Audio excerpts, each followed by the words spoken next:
টানা 11 মাস ধারাবাহিকভাবে বাড়ার পর জুলাইয়ে কমেছে রেমিটেন্স প্রবাহ, প্রায় 12% প্রবৃদ্ধি কমেছে আগের মাসের তুলনায়।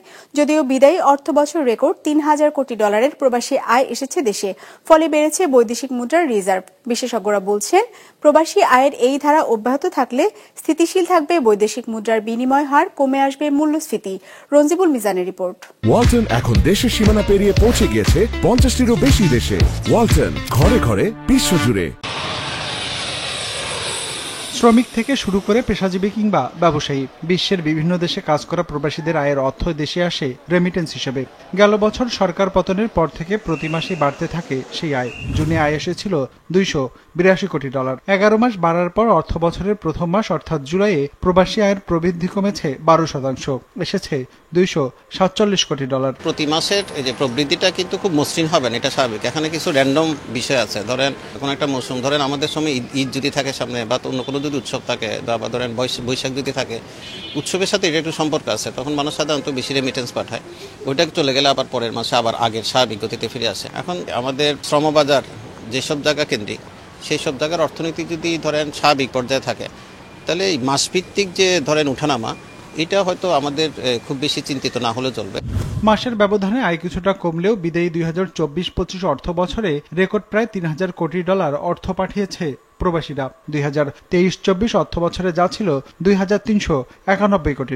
সেই হিসেবে বছর ব্যবধানে প্রায় $650 কোটি বেশি প্রবাসী আয় এসেছে দেশে। খাত সংশ্লিষ্টরা বলছেন, অবৈধ পথে অর্থ পাঠানোর বিরুদ্ধে সরকারের কঠোর পদক্ষেপ এবং বৈধ পথে প্রবাসী আয় পাঠানোকে উৎসাহিত করতে নানা প্রণোদনা প্রবাসী আয়ের প্রবৃদ্ধিতে বড় ভূমিকা রেখেছে। স্বাভাবিকভাবে দেশের বিভিন্ন সুবিধা পাওয়ার ক্ষেত্রে, জমি কেনার ক্ষেত্রে, ফ্ল্যাট কেনার ক্ষেত্রে, বিভিন্ন ক্ষেত্রে কিন্তু আপনার ফর্মাল চ্যানেলে যে আয়টা, সেটা কিন্তু দেখাতে হয়। এখন মানুষের সচেতনতা বাড়ার কারণে অথবা নীতি পরিবর্তনের কারণে মানুষ স্বভাবতই নিজের আয়টাকে একটু স্বচ্ছ রাখতে চাচ্ছে এখন। এটা খুবই স্বাভাবিক। ফলে ওইটাই যদি করতে চায়, তাহলে তো ওইটা স্বভাবতই ব্যাংকিং চ্যানেল রেমিটেন্স আসার সময়টাকে বাড়াবে। ফলে এই জিনিসগুলো কিন্তু বাংলাদেশে গত 4-5 বছরে কিন্তু অনেক দ্রুত গতিতে বাড়তেছে। ফলে আমরা আশা করতে পারি যে এই ফর্মাল চ্যানেলের রেমিটেন্সের আনুপাতিক হারটা অনেক বাড়তে থাকবে। প্রবাসী আয় বৃদ্ধি পাওয়ায় ডলারের বাজার স্থিতিশীল হয়ে উঠেছে। ফলে কেন্দ্রীয় ব্যাংকের বৈদেশিক মুদ্রার মজুদ বা রিজার্ভ বেড়েছে, দাঁড়িয়েছে $29 বিলিয়ন।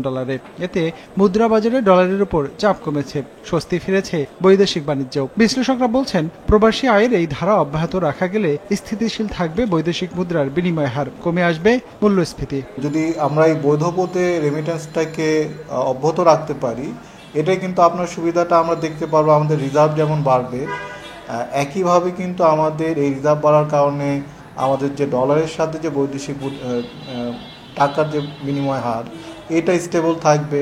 এটা যদি স্থিতিশীল থাকে, সেক্ষেত্রে কিন্তু আমাদের মূল্যস্ফীতি এটার উপর চাপ কম পড়বে। দেশের যে অর্থনৈতিক আমি বলবো স্থিতিশীলতা এবং গিয়ে অর্থনৈতিক প্রতিষ্ঠানের যে স্বচ্ছতা, এটা যদি নিশ্চিত করা যায়, সেক্ষেত্রে কিন্তু আমার মনে হয় যে এই যে ধারা, এটা কিন্তু হয়তোবা এই পরিমাণ প্রবৃদ্ধি না হলেও আমরা কিন্তু এই ঊর্ধ্বমুখী প্রবৃদ্ধি হয়তো দেখতে পারব। তথ্য বলছে, বর্তমানে প্রায় 1.5 কোটির বেশি বাংলাদেশি কাজ করছে বিশ্বের বিভিন্ন দেশে। প্রবাস জীবনে তাদের পাঠানো আয়ের সেই অর্থই দেশে আসে রেমিটেন্স হিসেবে অর্থনীতির বড় শক্তি হয়ে। রঞ্জিবুল মিজান, বিজনেস রিপোর্ট, মাছরাঙা টেলিভিশন।